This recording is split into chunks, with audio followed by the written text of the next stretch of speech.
지금부터 저는 인간 대 지하철, 즉 지하철 따라잡기를 해보겠습니다.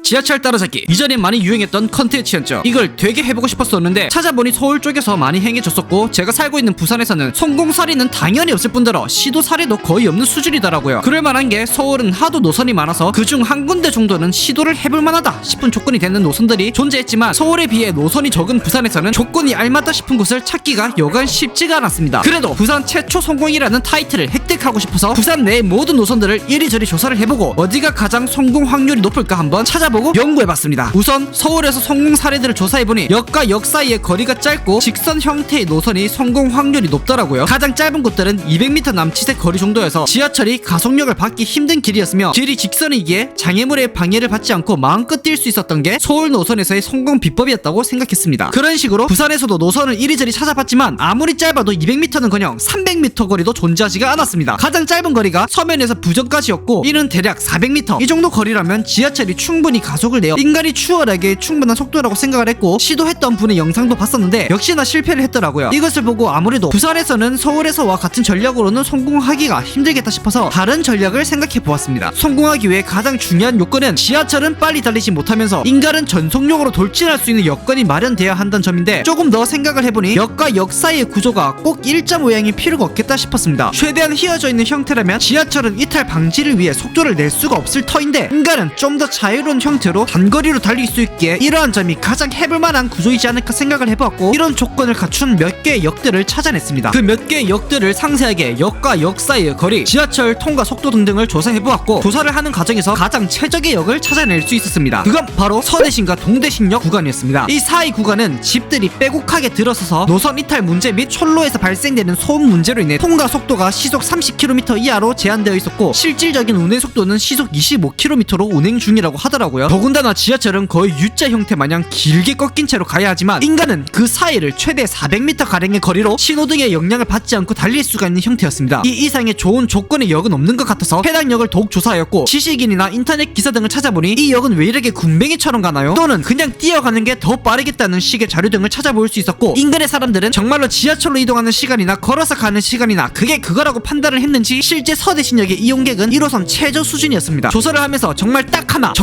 하나 아쉬운 점이 있었는데요. 그것은 바로 서대신역 쪽이 고지되어서 지하철역이 지하 4층에 위치해 있다는 점이었습니다. 지하 4층만 아니라면 이론적으로는 400m를 전력 질주해서 분명 따라잡을 수 있겠다 싶었는데, 유일한 복병이 지하 4층을 극복해내야 한다는 점이었습니다. 일단 인터넷으로 조사할 수 있는 부분은 여기까지인 것 같아서 실제로 해당 역에 가서 최단 거리로 뛸 수 있는 방법과 엘리베이터의 소요 시간, 달릴 때 어떻게 체력 분배를 해야 되는지 등등을 직접 가서 보고 여러 번 테스트를 해보았습니다. 실제로 해당 역을 보니 정말로 와, 이래도 되나 싶을 만큼 이동 속도가 느리더라고요. 그래서 이거 진짜 잘하면 성공할 수 있겠다 싶을 만큼 정말로 느린 속도였습니다. 하지만 생각했던 것보다 지하에서 지상까지의 거리가 엄청 멀더라고요. 지도상으로는 뛸 거리가 400m 남짓이었지만 지하에서 지상까지의 거리도 좋게 100m 가량은 되는 것 같아서 총 뛰어야 할 거리는 약 500m 가량이었습니다. 평소에 달리기 연습을 딱히 하지 않았던 터라 과연 500m를 뛸 수 있을까 싶어서 길도 익힐 겸 실제 모의 테스트를 몇 번 해보았습니다. 모의 테스트 결과로는 500m를 안 쉬고 전력 질주하는 것은 사실상 불가능이라는 것을 느꼈고, 체력 소모가 너무 막심해서 2번 이상은 시도할 수가 없겠다 싶었습니다. 테스트의 결과로 지하철은 놓쳤지만 개찰구를 찍고 나오는 사람들을 마주쳤고, 여러 방면으로 시간을 더 줄여내면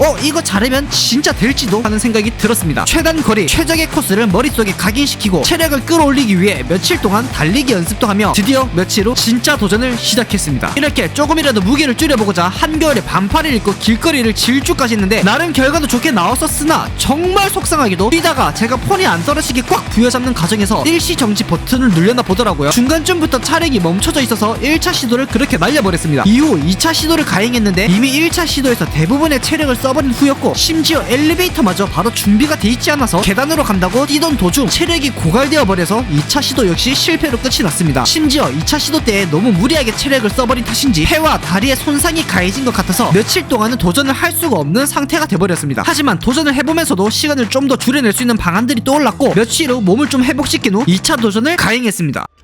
과연 지하철을 따라잡을 수 있을까요? 인간 대 지하철, 지하철 대 인간의 대결 지금 바로 시작합니다. 속도 대 속도로 한번 붙어보자.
자, 영상에서 보신 것과 같이 지하철 대 인강 달리기의 결과는 제가 약 15초 정도 차이로 졌습니다. 하지만 저도 나름 아쉽다고 생각하는 게 실패 요인들을 조금 더 한번 생각해보자면은 제가 첫 번째 1차 도전을 한 이후로 몸이 아직 다 회복이 안 된 상태로 달렸었고 그것 때문에 제가 다리를 다쳐가지고 그 사이에 달리기 연습을 하지 못해서 달리기 자체의 기량이 떨어진 것도 한몫을 했다고 생각을 하고 가장 큰 요인으로는 제가 달렸던 날이 주말 오후 5시쯤이라 가지고 길거리에서 지나다니는 자동차랑 사람들이 굉장히 많은 시간대였습니다. 그래서 제가 달릴 때 맞은편에도 오는 자동차가 특히 많아가지고 차도 폭이 굉장히 좁은 곳이었거든요. 그래서 제가 속도를 내면서 계속 달리기가 힘들더라고요. 자동차가 오면 그때마다 이제 구속으로 가가지고 속도를 줄이고 자동차가 지나간 다음에 다시 달려야 되는 그런 구조였어가지고 지형의 특성상 전속력으로 달리는데 굉장히 좀 차질이 조금 있었습니다. 그래서 한 며칠 있다가 다시 모든 조건들을 다 갖추고 가급적이면 해가 지고 사람들의 왕래가 적은 밤 시간대에 한 번 더 도전을 해볼까? 라고 생각을 해봤었는데 이번 도전도 하고 나서 제가 몸 상태가 더 안 좋아졌어요. 지금 영하를 웃도는 날씨에서 반팔만 입고 계속 며칠 동안 고생을 하다 보니까 폐에도 염증이 계속 생기는 것 같고 감기도 지금 제가 걸렸거든요. 팔, 다리 이런 데도 부상을 좀 입어봤어가지고 아무래도